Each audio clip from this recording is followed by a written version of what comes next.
There we go. Okay. I'm going to go ahead and share my screen as we're moving into this idea of standard-based mathematic instruction. Yay! Today, we're going to find out what that's all about. What does that mean? And hopefully you have your pattern blocks in front of you, because we'll be using that a little bit later. One thing I'll mention to you that's in the asynchronous material is you may want to make a journal spread to capture what you're learning about mathematics standards. So if you want to do that, you can have these materials handy. There's a handout on Canvas that I gave you. You could print it out and you can work on that. Again, this is an optional piece, so don't feel like it's something you have to do, but definitely we try to incorporate our journals when it seems appropriate and a different way for you to kind of examine materials in this class. So let's start. You've all heard a little bit about Common Core state standards. What have you heard about it? So go ahead and type into the chat right now, anything you've heard about it. Can be good, can be bad, just any thoughts. Yeah, I see Sydney said, not everyone loves it. Ha, yeah, that is true. Parents, it's confusing to parents. So why is it confusing? What's different? What's the shift? Some people think it's annoying, or there's been some changes since maybe the time you've all been in school.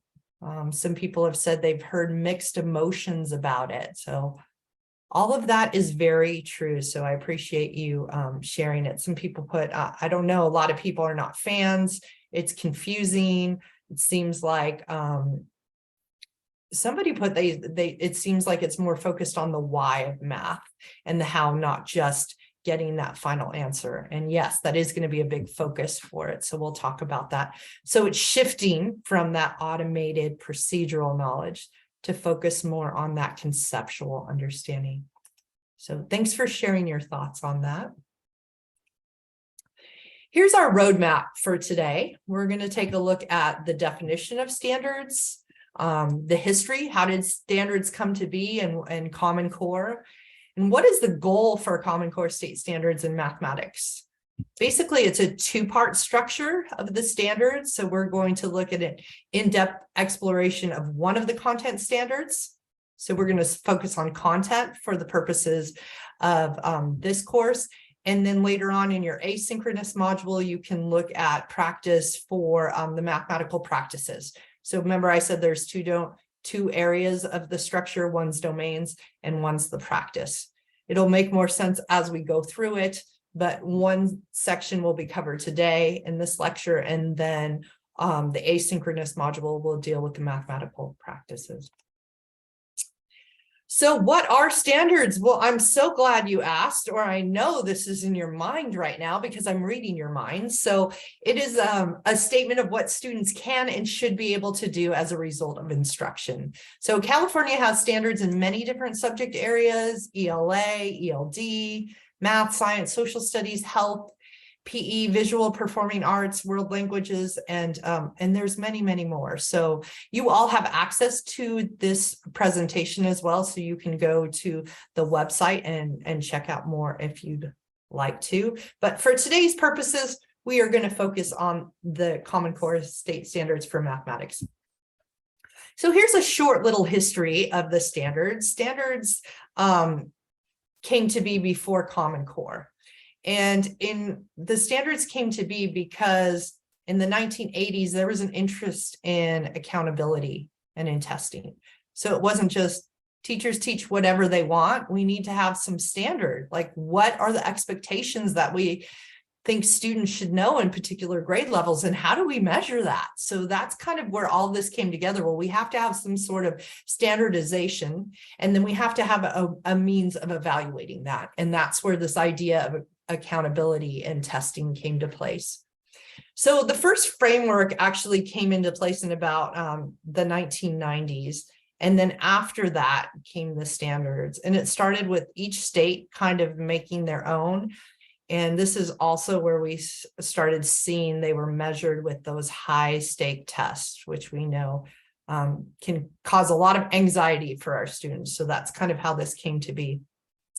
So you may ask, well, why standards and why Common Core standards? Well, one reason is when we looked at the national report card, which is put on by the National Assessment of Educational Progress in Mathematics, we look at students and we looked at some gaps that we have in knowledge, and what we see, and you can look at the link there. We're not going to have a chance to look at it right now, but you can go back and take a look at that. When we start looking at the data for different states, we see that there's huge gaps. So what we know is we need some change. What we see is that there's data for comparison for white versus Black students. We see a big gap. So why are certain students being marginalized, that looking at these test measures that are not scoring well? And typically that's our Black students and our Hispanic students. So what's inequitable about this? We have to take a pause and go, we can do better. What are we doing that is biased against a certain group of students? So that's one reason we decided to look at the Common Core. I'm going to play a little short video for you. It's about 2.5 minutes. It's about the Common Core. I want you to think about which 4 adjectives do the authors in this video hope to describe in the Common Core state standards. You can write these down. So what 4 adjectives? And for what 2 things do the standards seek to prepare students for, and who develop them? So those are kind of the things I'm going to have you take a look at. I know you all have that video, or you have this slide here. So I'm going to segue to this video. Again, it's only 3 minutes. Give me a thumbs up if you can see and hear. We've been debating how to improve schools in the United States. This has been born from a realization that, in an ever-changing world, our students need better knowledge and tools to prepare them to compete in the global economy. In math, science, and reading, our students haven't been keeping pace with their most advanced international peers. Persistent and dramatic achievement gaps still exist in our country. College remediation rates are abysmal, and employers say students are unprepared to perform and thrive in the workforce. The need to audaciously confront these issues resulted in a remarkable collaborative effort, the promise of consistent, shared, and rigorous education standards for all students that align with college and work expectations, a new set of ambitious academic standards to set the foundation for even greater student growth and success. These standards, now being implemented by more than 44 states across the nation, were built upon strengths and lessons learned in states. They were informed by other top-performing countries and grounded in research and evidence. And practitioners, content experts, teachers, researchers, and leaders in higher education and business all came together to make it happen. These standards were developed by states and for states. They are the clearest statements yet about the knowledge and skills that students need to master in order to be prepared for college and the workforce. The standards were designed with great care to ensure that they were clear, consistent, rigorous, and relevant. All are undeniably important when it comes to preparing students to successfully meet the demands of college and the workplace. Thanks to the unprecedented collaboration among states, young people, regardless of their background or where they live, will be taught to standards that, once mastered, will have prepared them for college and career success. The vignettes that follow explain the standards in far greater depth. Standards writers walk us through how the standards came to be, who was involved, and the aspirations the standards set for all students.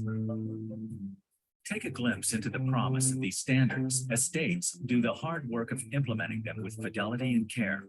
Use what you hear to start engaging conversations, stimulate creativity in the classroom, help align expectations, and get communities involved. Find out why state standards are far from common.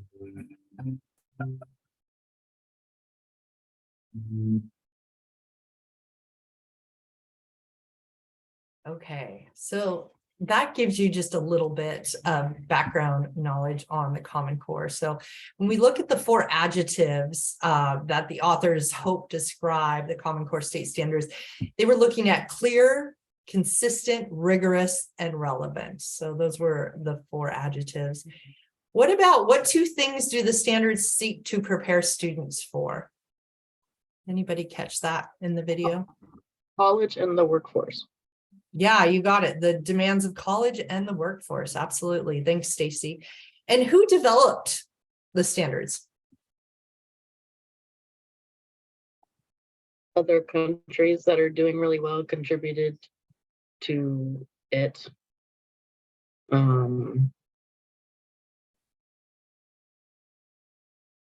Yeah, I love what you're saying there, that they contributed. So we know it was a collaborative effort, right? And it actually started state by state. So the states kind of came together, and we have lots of different stakeholders that came together to give input on the standards. So thank you. Absolutely. So what is the goal of the Common Core math standards? Well, basically what we want is mathematical proficiency. And I love the use of this visual here, because we actually see it as multi-strand. And Rebecca, I saw your hand up. I'll come right back to you. So there's 5 different components that we look at for mathematical proficiency: adaptive reasoning, strategic competence, conceptual understanding, productive disposition, and procedural fluency. We're going to break these down in a bit so we have an idea of, well, what does all those 5 things mean? But Rebecca, I want to go to you because I know your hand was up. So I noticed in the video it said that 44 states implement the standards. What are the other states doing? Yeah, really great, right? So the movement is we're hoping that we'll get consistency throughout all. And those states that are not participating, they have their own way of measuring students. Historically, remember, each state kind of developed their standards, and then we decided we needed something that was nationwide. So there's a movement towards the Common Core, but not all states have embraced it. So really good question. Thank you. So when we look at those 5 different strands, this multi-strand approach, one, we want to look at conceptual understanding. So this is comprehension of mathematical concepts, operation, and relations. So what is the meaning behind it? Can we situate it in a context, right? Rather than just a set procedure that students do, we want them to understand the actual concepts that go along with this. We do still put a focus on procedural fluency. This is carrying out procedures. This is accuracy, efficiency, and how to do that appropriately. This is the skill and drill. We do still look at algorithms, but it's not just focused on procedural knowledge and on algorithms. We look at strategic competence. So the ability to formulate, represent, and solve mathematical problems. Adaptive reasoning, capacity for logical thought, reflection, explanation, and justification. This involves others, right? We have to talk about, well, what are your thinking about this problem, and how can we go ahead and talk about how you see it, and then how others can see it as well. And then productive disposition, habitual inclination to see mathematics as sensible, useful, worthwhile, coupled with a belief of diligence and one's own efficiency, right? This puts the power in the learner, right? I need to know this. This is important. This is a part of my life. I'm capable of doing this. So it goes back to some of that shift in that mindset. So how is the multi-strand view of mathematics proficiency different from common conceptions? If you remember back last week, we looked at some pictures that 5th graders drew of what math looked like, and we went through each slide and we talked about that. And what we saw was it was basically looking at memorization. It was looking at the application of a formula or rules. It was looking at calculations. So from this perspective, we were looking at procedural fluency. Just to kind of go through it again, right? All about procedures, student by themselves, raising their hand, teacher directed. Right here as well, you can see the teacher in the front. Looking at the math board is just all about the operations, looking at numerical operations. Here, the student definitely has some self-efficacy, right? The math rocks. I'm all right, I'm good at math. Again, seeing it though as something he does by himself with a manipulating numbers. And then here as well, we see the student. Did I get it right or did I not? I'm not really sure. And that student up at the board. Here's the last one we looked at with, again, lots of numbers floating all around his head. So when we look at these 5 strands, the focus that we see that most students, when we talk about what math is, they see it as just one thing. That's procedural fluency. So we haven't really done a good job at bringing in those other strands. So we need to make sure that we can focus on that moving forward. And the way that we do that, well, one of the ways is making connections to real life in mathematics. We know that's important, right? It's not this abstract thing that's done out here. It's making sense of our world.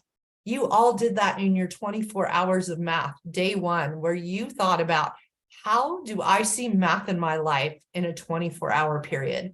And you all recorded how you saw it, and then you represented that visually, and you wrote about how you could see that math is a part of your daily life. So we need to make the math real in life. We need to create math where students see connections, where they're problem solving all day long in many different contexts. So remember, the goal is for mathematical proficiency. So we have to aim towards a more rich view of mathematics. That is the only way we're going to fill in these gaps, that what we see with the data. So if you remember initially, I talked about the structure of the Common Core standards, and it's actually 2 different parts. So one is when we look at attaining the proficiency that in the Common Core state standards, one is the practices. And this is how we do math, the how-to, right? This is the pedagogy behind mathematics. That's the mathematical practices. And then the other area is the domain. And what the domain is like the areas of mathematics. They're kind of like the topics. So number sense, or we could look at fractions, or we could look at geometry. These are all the domains of mathematics, and they're all woven together throughout the grade levels. So for the mathematical standards, you're going to look at them in more depth during the asynchronous module, but just to show you what they are, there are 8 of them. Again, this is the how to do math. This is the pedagogy behind it. So we want to make sense of problems and persevere in solving them. We want to reason abstractly and quantitatively. We want to construct viable arguments and critique the reasoning of others. We want to model with mathematics. We want to use appropriate tools strategically. We want to attend to precision, look for and make use of structure, and look for and express regularity in repeated reasoning. All 8 of these, no matter if you're in kindergarten through 12th grade, this is the how-to of mathematics. This is the pedagogy. They are the same for every grade level. They may look a little differently depending on the grade level. How you would construct an argument in kindergarten and looking at the reasoning of others may be very different than, say, a 12th grader. But this is where we want to create mathematical discourse, where the classroom is alive with conversation. We're looking at different paths to the answer. So those are the 8 mathematical practices. Mathematical practice is doing the mathematics. It's what we do mathematically when we don't know the answer, when it doesn't just come to us. What do? We have to engage with it. We have to problem solve. We have to actually do the math. So it's an active process. We did a lot of that when we looked at 24 hours of math. I didn't come in and say, here's how you do math in your life. You all looked at it and said, oh, here's the way that I see mathematics is important in aspects of my life. So the standards for mathematical practice, in summary, basically the practices help students learn to think like mathematicians, to apply math to solve real-world problems, be resourceful, reason about numbers, and explain and defend their solutions and the strategies used to find the solution. So that's a big task, but that's what we're asked to do in the mathematics classrooms, not just do a page of 100 problems when the teacher shows us the algorithm to do it. It's more interactive. It's listening to each other. It's engaging in discourse. It's problem solving. So that's part 1 of the structure. And then we go into part 2, which is the content domains. So they may span over a few grade levels. And I'm going to talk to you about that. So the content domains are like topic areas, right? They repeat across the elementary school levels, and they progress as the grades develop. So let me give you a context for this. If we look at kindergarten through 6th grade, here are the content domains. And you see in this first column, it says kindergarten, 1st grade, 2nd grade, 3rd grade, 4th grade, 5th grade, 6th grade. And down here are the areas, are the domains of mathematics. And I know it's pretty hard to see what they are, but what I want you to notice about this chart is where the color starts and where they end. So for example, mathematical practices is the first area here. Remember, that's that first strand. It is in all the grades, and it would keep going up to 12th grade. But if you come down here and look at counting and cardinality, that is only done in kindergarten. So the standards that are in that area, counting and cardinality, should be mastered by the end of kindergarten. That's it. They start and stop there. But if we jump down here and we look at number and operations in fractions, that doesn't start until what grade? I've seen the hands. I've seen some people giving me, yeah, in 4th grade. It starts in 4th grade. It develops through 5th grade, and then we're done with it. Right here, you can see in 6th grade, we see some of these standards don't even come into play until later on. This is ratios and proportions and relationships between that. That may not be appropriate. It's not appropriate to start in kindergarten, 1st grade, even some of the upper areas, 3rd grade. So that's why we start them in 6th grade. So we're looking at what's developmentally appropriate. So things like operations and algebraic thinking, that starts in kindergarten, develops through 5th grade. Number and operations in base 10, that starts in kindergarten through 5th grade. And measurement and data, we see that develop. So this is just a snapshot for you to get an idea of what the standards look like. There's a link on our class site so you can look more specifically at the math standards. But what I want to do is just kind of zero in to give you an idea here. If I'm reading the content standards and I'm looking at a domain, the domain is that area, right? The topic. So for example, here, the domain is number and operations in base 10. And we notate it by saying NBT for numbers and operations in base 10. What do you think that 3 is right there? Any guesses?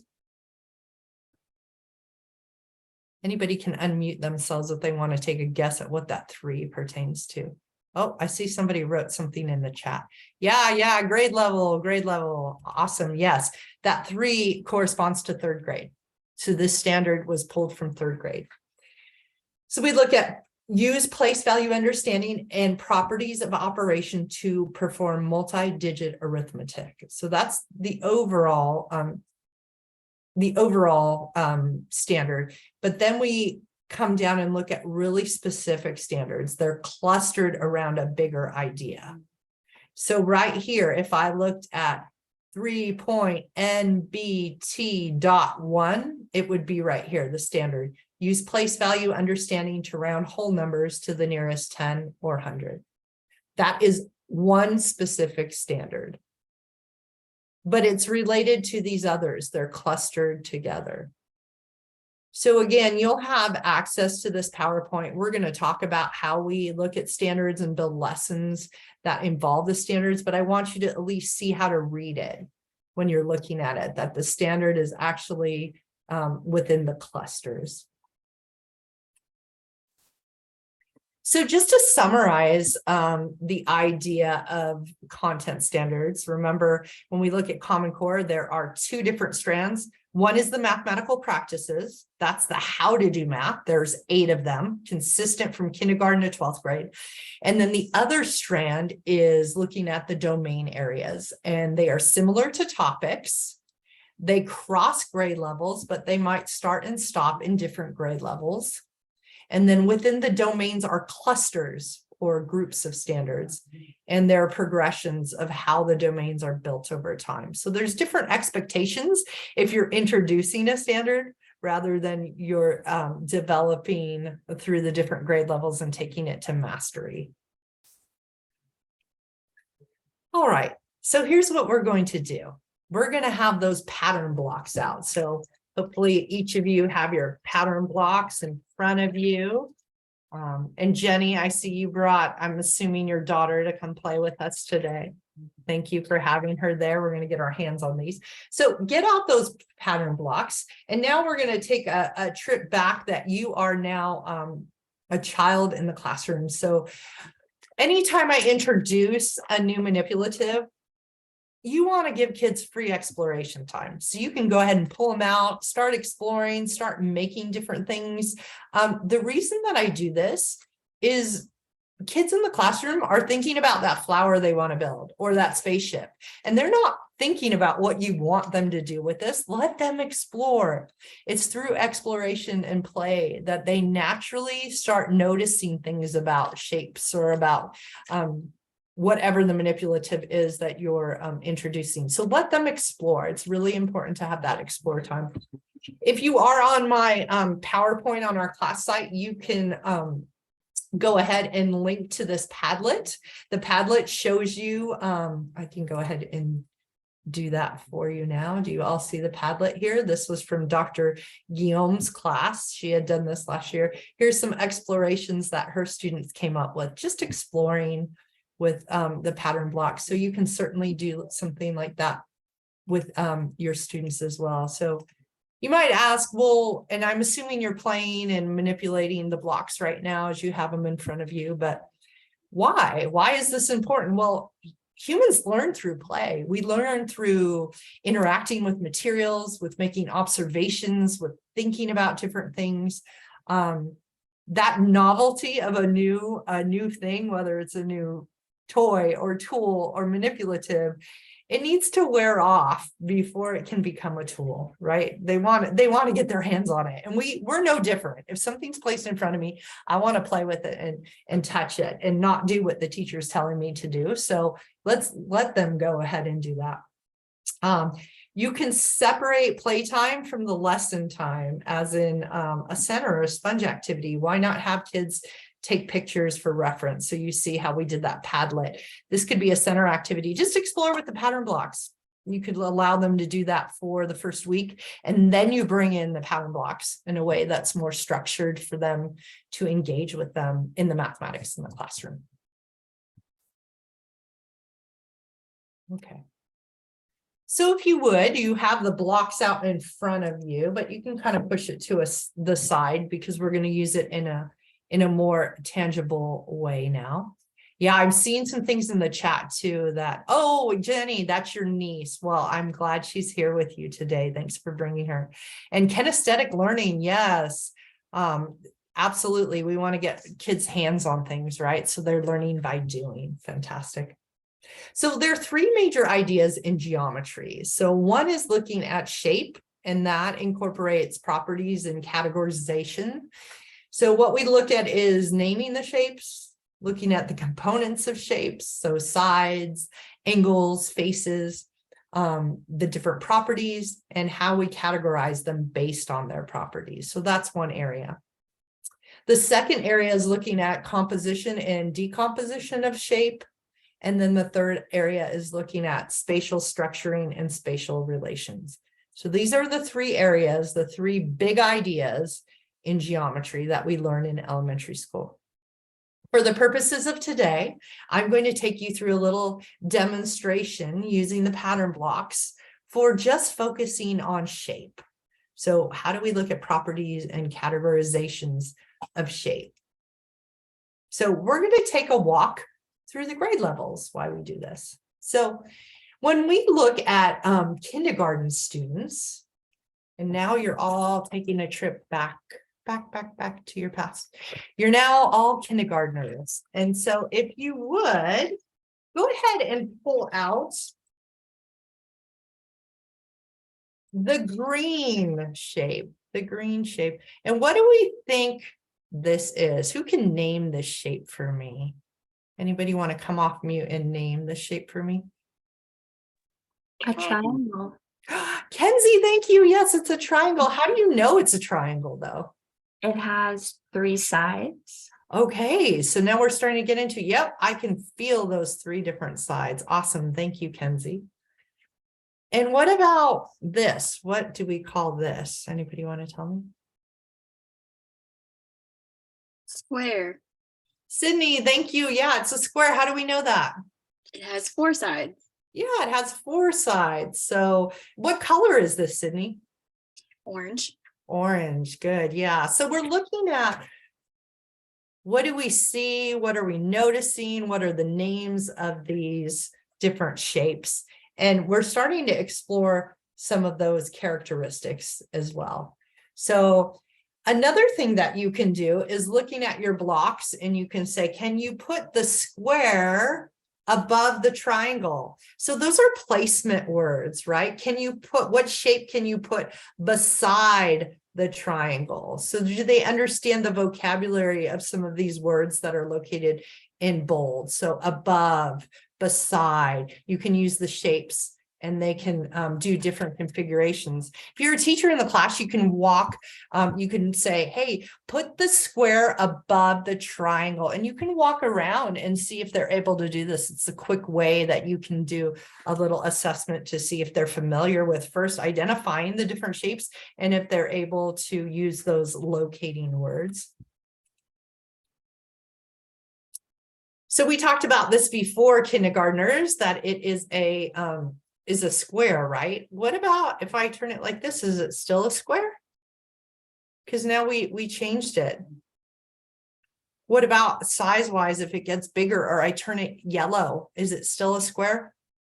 So these would be conversations you could have with kindergartners, getting them to focus in on different characteristics, right? Because color is a characteristic, and so is size. But it doesn't really matter when we're looking at shape, right? We know the different properties that go into making a square. Mathematically, it's still a square. The color wouldn't change, and the size would not matter. It's still a square.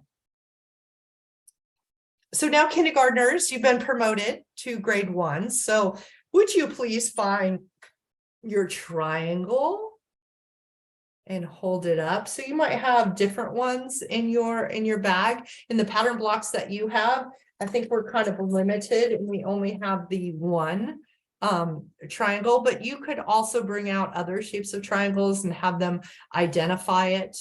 Earlier in kindergarten, we had a really bright kindergartner that said, yeah, I know it's a triangle. I think it was Kenzie, because she said there were 3 sides. So yeah, how can we use that knowledge to help us as we're moving into 1st grade? What if you turn it over? Is it still a triangle? What if it were blue? Would it still be a triangle? Are all of these on the slide triangles? Why or why not? So these are good conversations to have with kids, and get them to look at, oh, there's 3 sides, 3 corners, 3 angles. So they're starting to explore it in a little more depth, this idea of properties around shape. This develops even further when we enter 2nd grade. So for example, find your hexagon. What makes it a hexagon? What is a hexagon? 6 sides, right? Yeah, 6 sides. I'm seeing people put in the chat. I'm also seeing people using their fingers telling me 6. Yeah, 6 sides. So could you draw a different hexagon on your whiteboard? Remember your whiteboards that you have, and you can get those out and do that if you want. But this would be something to challenge 2nd graders with. How can you make your hexagon look different than this hexagon that I'm giving you right here? Good. So then we could hold those up and share our pictures of hexagons and compare with one another. How do we know it's a hexagon? Did everybody draw a hexagon? If not, what else did we draw? What are shapes? This is also where students are starting to discern different shapes. So you could have a conversation, pull out all your quadrilaterals. Which ones in our bag of pattern blocks are our quadrilaterals? And how do we know that? So does anybody have a definition of a quadrilateral they could share with us? A shape with 4 sides. Yeah, shape with 4 sides. I'm hearing that. Of equal length. Good. So we have a definition of quadrilateral, and we can add to it as we're exploring. So as you can see, there are 4 that were identified right here. I could walk around and do a sort with students if everybody had their own pattern blocks, going pull all of your quadrilaterals into one area. So that is called a closed sort because I'm telling them how to sort their objects. Are they able to do that? Are they able to pull out all of the quadrilaterals? Are there any that are missing from their sort? So what are they not keying into? You can also do something called an open sort, where you allow them to sort their pattern blocks into ways that they want to, and they can tell you how they did their sort. So that's really telling as well as you're having conversations with students about what they see mathematically. So then we move into 3rd grade. So we're looking at this idea of quadrilaterals and looking at what do they have in common? What are different geometric names? So although we have this group of quadrilaterals, there's more specific aspects to the quadrilaterals, things like rectangles, parallelogram, a rhombus, or a square. So all of these different shapes have something specific to them. So you want to talk about what their geographic name is, or geometric, not geographic. That would be a whole different show. So a geometric name and why that is. So this would come out of conversations with students. Let them talk to you about it. You have a poster board where you're writing it down. Kenzie, I thought I saw your hand up there. I didn't mean to ignore you. No, so you said that if we do use these in the classroom, do you think it would be a good idea to let them have a couple minutes right when they get them to just kind of explore so they're not distracted when you're trying to teach them about them? Yes, absolutely. And that goes for any manipulative you bring in. So whether it be the pattern blocks or you get out the base 10 cubes, you might be using that in your classrooms right now, or the tens frame. If they have not encountered a material for the first time, let them explore. You can even let them explore, set a timer for 5 minutes and say, hey, now turn to your partner and share what you explored or what did you discover? And a lot of times just posing that question, they're going to tell you, well, I discovered that this green thing, that all the green things have 3 different sides. Yeah, that's really interesting. Does anybody know what we call that? So you can pull information from students once they've had a chance to encounter the materials. So really powerful. Thank you. Yeah, thank you. So once we've looked at this idea of quadrilateral and this idea of quad means 4, so there's 4 sides, then we would narrow down and talk about, well, what makes a rectangle? What makes a parallelogram, a rhombus, a square? Because these are all quadrilaterals, but they have different properties that, that make them unique. Which then leads into 4th grade. When we're looking at our shapes, we can look at different aspects of shapes. We could look at, we could do a sort your objects or your shapes into 2 different categories, ones that have parallel sides and ones that don't have parallel sides. So could I do a sort like that? I'd absolutely need to know what parallel means, right? Does anybody want to define parallel for us?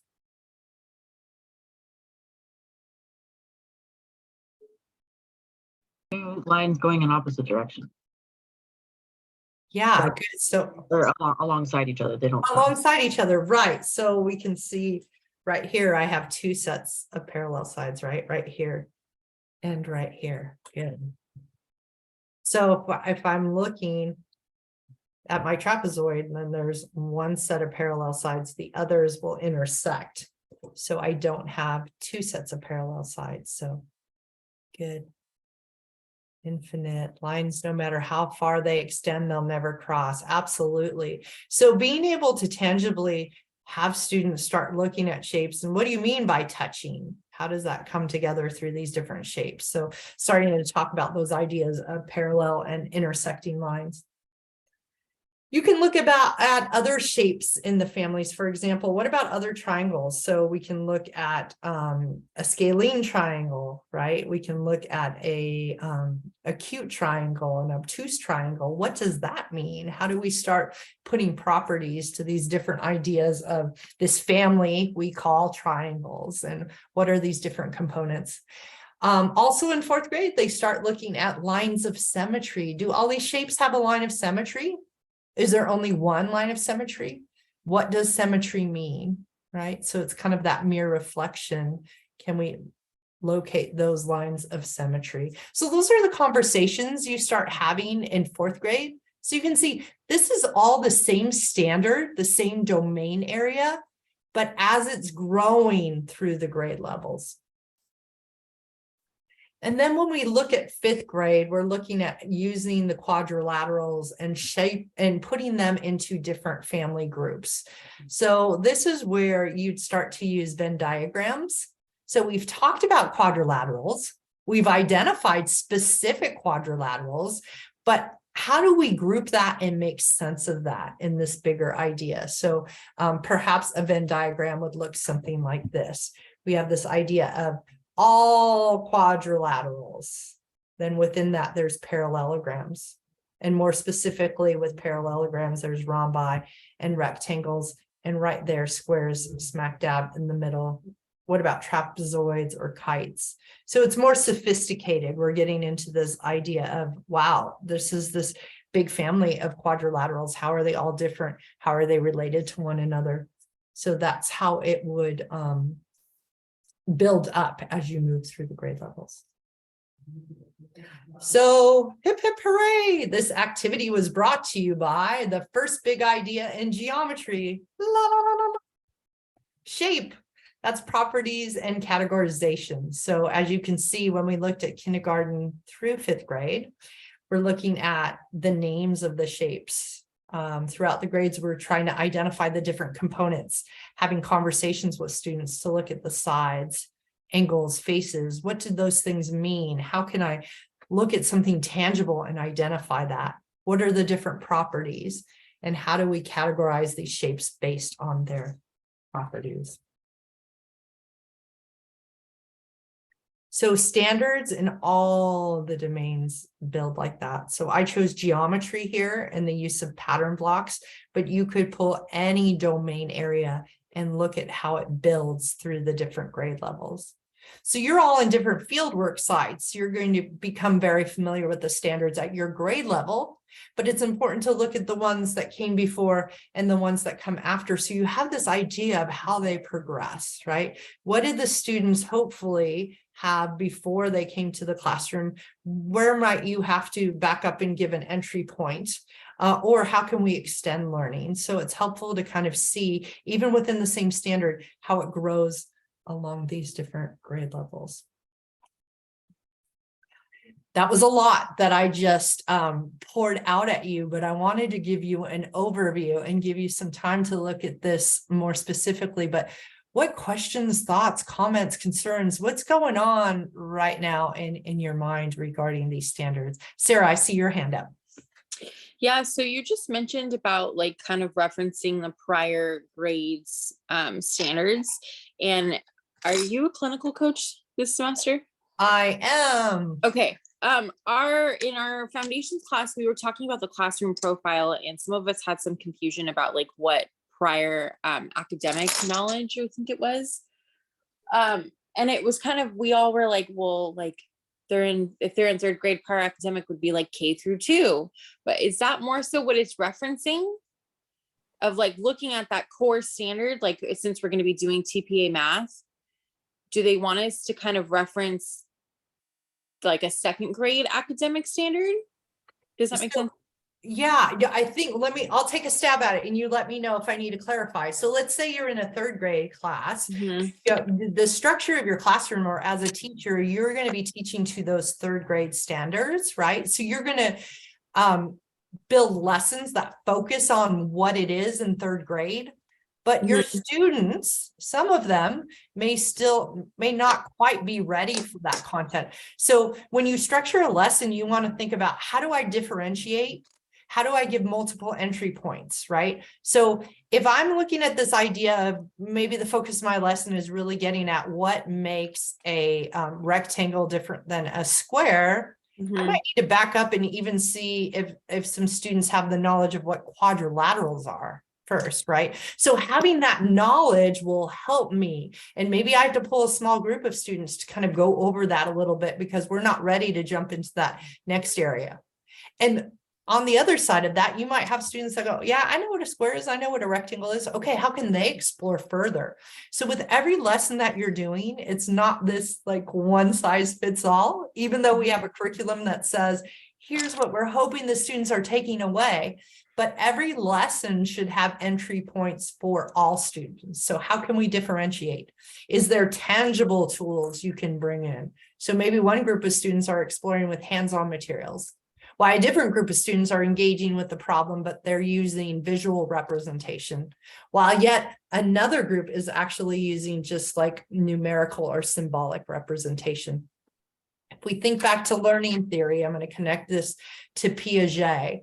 We know that there's stages of progression. So as a learner, regardless of our age, we always start with concrete, right? We see babies crawling and exploring their environment. What do? They put everything in their mouth, like they're exploring using their senses. So anytime I'm encountering something for the first time, I have to have an experience that's tangible, that's concrete, that's hands-on.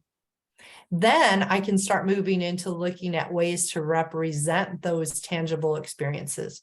So I could, instead of having to encounter a square through a shape, I can draw it. And I know drawing on my paper, that represents this. That's a layer of being abstract. And I'm using pictorial representation to do so.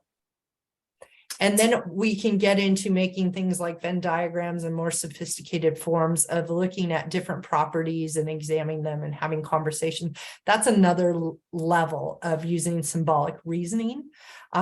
So you will have students at all these different levels. So we want to think about what can we do in our classrooms to help all our learners. So really good question. I know I didn't answer it, but hopefully I'm opening the door to go, there are different ways. That's what we're going to try to learn together here and how we structure tasks. And it's a perfectly suited question, Sarah, because it actually leads us to where we're going next week, because we're going to look at how do I build rich tasks? How do I do problem solving in the classroom that allows for students to engage in multiple levels? And we're going to look at what are regular problems, what are non-routine problems, what are rich tasks. So we're leading up to that as well. Thank you. Sure. Any other questions or comments? Kenzie, I see on there you were talking about the profile is for Christia's class. It is, but you know what's going to be so great? When comes time to do TPA and stuff, you go back to those things and go, oh, what can I use to help me? Yeah, I'm glad we're doing it. Yeah, for sure. And something you're going to do in here is lesson study, where you're building lessons in groups and you're going to teach one another. That is going to really help you as you build your lesson for TPA, and not just TPA, as you move into teaching math and your fieldwork site. So all of us are pretty thoughtful about what we structure so that you can be successful in your role of teaching. I said that too because I thought it was like an assignment for everyone. So I emailed Kim about a question and she was like, what are you talking about? She had no, I don't think she knew what the classroom profile was, but yeah, I'm glad that you know a little bit about it. Yeah, well, it's great because we all teach different subject matter, but there's this continuity where all the assignments, although they're a little different, we're hoping to build towards that same goal and really coming from that asset base. And what do our students know? What are their funds of knowledge? How can we use what they know and help grow them rather than this deficit perspective? I'm going to stop the recording for now, and we will continue on with our class. But thank you for listening to this brief overview on content standards. Thanks for doing that so that I can send that to students that weren't here and also share that with others that just need a basic overview of what are math content standards. So here's kind of a little way to introduce them to that.